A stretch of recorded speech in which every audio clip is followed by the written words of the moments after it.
Assalamualaikum warahmatullahi taala wabarakatuh. Saya Yati Nur Hayati dari kelas Ekonomi Syariah 5B. Di sini saya akan menjelaskan tentang aspek syariah dan halal pada mata kuliah Studi Kelaikan Bisnis Islam, dosen pengampu Haji Qorib Fidyati SHMM. Baik, langsung saja definisi syariah. Secara bahasa, syariat atau al-syariah itu berarti sumber air minum, maurid al-ma'li al-istisqa, atau jalan lurus at-thoriq al-mustaqim. Sedangkan secara istilah, syariah itu bermakna perundang-undangan yang diturunkan Allah Subhanahu wa taala melalui Rasulullah Muhammad SAW untuk seluruh umat manusia, baik menyangkut masalah ibadah, akhlak, makanan, minuman, dan pakaian maupun muamalah, atau interaksi sesama manusia dalam berbagai aspek kehidupan, guna meraih kebahagiaan di dunia dan di akhirat. Menurut Hermawan Kartajaya dan Syakir Sula, memberi pengertian bahwa bisnis syariah adalah bisnis yang santun, bisnis yang penuh kebersamaan, dan penghormatan atas hak masing-masing. Ada 4 prinsip atau aksioma dalam ekonomi Islam yang mesti diterapkan dalam bisnis syariah. Yang pertama ada tauhid atau kesatuan. Tauhid atau kesatuan itu mengantarkan manusia pada pengakuan akan keesaan Allah selaku Tuhan semesta alam. Yang kedua, ada keseimbangan atau kesejajaran, yaitu merupakan konsep yang menunjukkan adanya keadilan sosial. Yang ketiga, kehendak bebas. Kehendak bebas manusia mempunyai suatu potensi dalam menentukan pilihan-pilihan yang beragam karena kebebasan manusia tidak dibatasi. Yang keempat, tanggung jawab. Tanggung jawab terkait erat dengan tanggung jawab manusia atas segala aktivitas yang dilakukan kepada Tuhan, dan juga tanggung jawab kepada manusia sebagai masyarakat. Selanjutnya ada etika bisnis syariah. Etika merupakan refleksi kritis dan penjelasan rasional. Mengapa sesuatu itu baik dan buruk? Menipu orang lain itu adalah buruk. Etika itu diperlukan manusia supaya hidupnya itu teratur dan bermartabat. Orang yang menyalahi etika itu akan berhadapan dengan sanksi masyarakat berupa pengucilan dan bahkan pidana. Jadi, bisnis itu merupakan bagian yang tak bisa dilepaskan dari kegiatan manusia. Etika bisnis syariah itu memiliki 2 cakupan. Yang pertama, cakupan internal. Cakupan internal yang berarti perusahaan memiliki manajemen internal yang memperhatikan aspek kesejahteraan karyawan, perlakuan yang manusiawi dan tidak diskriminatif plus pendidikan. Yang kedua, cakupan eksternal. Cakupan eksternal yaitu meliputi aspek transparansi, akuntabilitas, kejujuran, dan tanggung jawab. Ciri khas bisnis syariah. Bisnis syariah itu merupakan implementasi atau perwujudan dari aturan syariat Allah. Sebenarnya bentuk bisnis syariah itu tidak jauh beda dengan bisnis pada umumnya, yaitu upaya memproduksi atau mengusahakan barang dan jasa guna memenuhi kebutuhan konsumen. Namun, aspek syariah inilah yang membedakannya dengan bisnis pada umumnya. Sehingga bisnis syariah selain mengusahakan bisnis pada umumnya, juga menjalankan syariat dan perintah Allah dalam hal bermuamalah. Ciri-ciri bisnis syariah itu ada 5. Yang pertama, selalu berpijak pada nilai-nilai ruhiyah.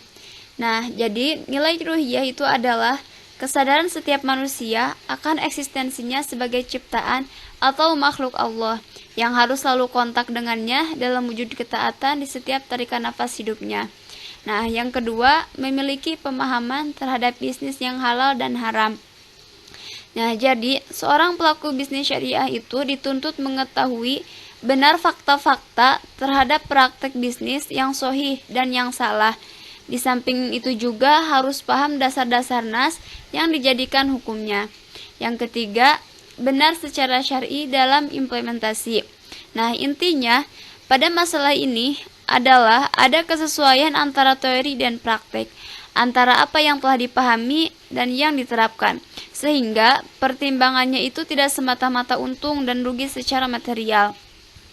Yang keempat, itu ada berorientasi pada hasil dunia dan akhirat. Nah, bisnis itu tentu dilakukan untuk mendapatkan keuntungan sebanyak-banyaknya berupa harta. Dan ini dibenarkan dalam Islam. karena dilakukannya bisnis itu memang untuk mendapatkan keuntungan materi. Dalam konteks ini, hasil yang diperoleh, dimiliki, dan dirasakan itu memang berupa harta. Yang kelima, kebahagiaan abadi di yaumil akhir. Nah, untuk mendapatkannya, jadi dia harus menjadikan bisnis yang dikerjakannya itu sedang ibadah dan menjadi pahala di hadapan Allah Subhanahu wa taala. Selanjutnya, akad dalam bisnis syariah. Secara bahasa, akad atau perjanjian itu digunakan untuk banyak arti, yang keseluruhannya kembali kepada bentuk ikatan atau penghubungan terhadap dua hal. Sementara, akad menurut istilah adalah keterikatan keinginan diri dengan keinginan orang lain dengan cara yang memunculkan adanya komitmen tertentu yang disyariatkan. Terkadang kata akad dalam istilah itu dipergunakan dalam pengertian umum, yakni sesuatu yang diikatkan seseorang bagi dirinya sendiri atau bagi orang lain dengan kata harus. Rukun akad itu ada 3. Yang pertama, adanya 2 orang atau lebih yang saling terikat dengan akad. Jadi, ini adalah 2 orang atau lebih yang secara langsung itu terlibat dalam perjanjian. Nah, kedua belah pihak itu dipersyaratkan harus memiliki kemampuan yang cukup untuk mengikuti proses perjanjian, sehingga perjanjian atau akad tersebut itu dianggap sah. Nah, yang kedua, adanya sesuatu yang diikat dengan akad, yakni barang yang dijual itu dalam akad jual beli atau sesuatu yang disewakan dalam akad sewa dan sejenisnya. Dan yang ketiga, serta pengucapan akad atau perjanjian. Selanjutnya, kerjasama atau syirkah dalam bisnis syariah. Rukun syirkah yang pokok ada 3, yaitu yang pertama, akad atau ijab qabul, disebut juga siqot. Yang kedua, 2 pihak yang berakad, syaratnya harus memiliki kecakapan, melakukan tasyarruf. Dan yang ketiga, objek akad, disebut juga ma'qud alaihi, yang bercakup pekerjaan atau modal. Macam-macam syirkah ada 5.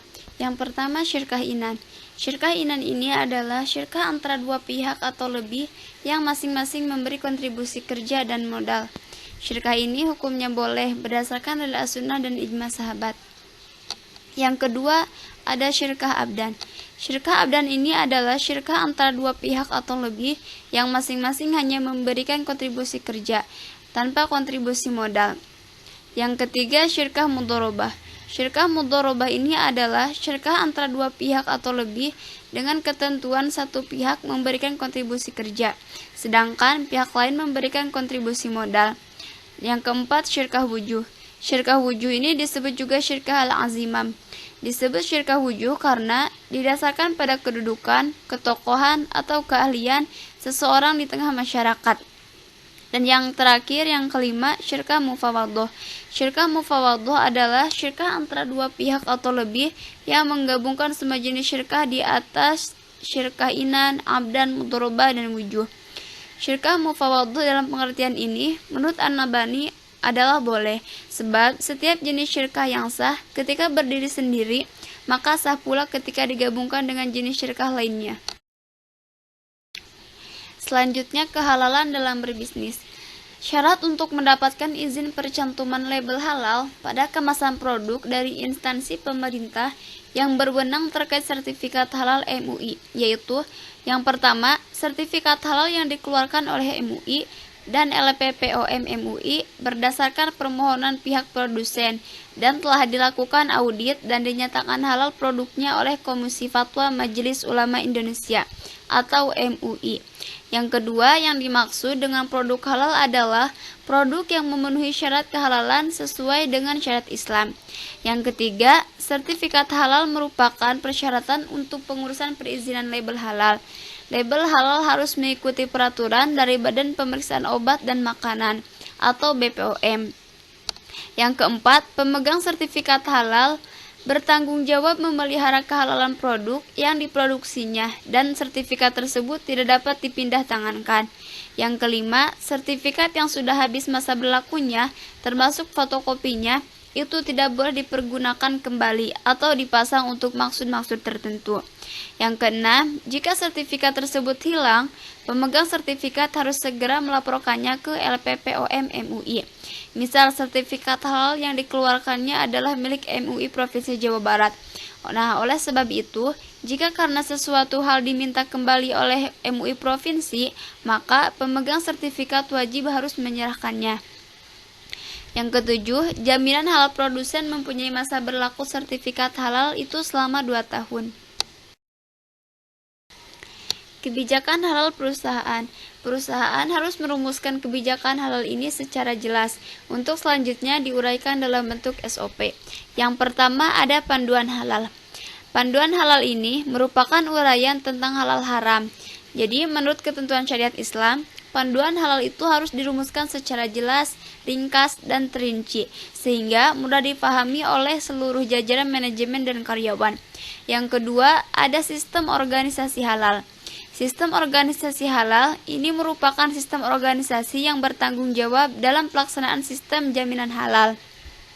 Yang ketiga, ada penentuan titik kritis keharaman produk. Nah, untuk mencegah terjadinya kesalahan dan penyimpangan dalam proses produksi halal, perusahaan perlu mengetahui dan menentukan titik-titik kritis keharaman produk. Ethical control point. Yang pertama, tentukan dan akses seluruh bahan yang haram dan najis. Yang kedua, tentukan titik-titik kendali kontrol. Yang ketiga, bentuk prosedur pemantauan. Yang keempat, adakan tindakan untuk mengoreksi. Yang kelima, adakan sistem pencatatan. Dan yang keenam, buat prosedur verifikasi. Sekian yang bisa saya sampaikan. Semoga bermanfaat. Wassalamualaikum warahmatullahi wabarakatuh. Terima kasih.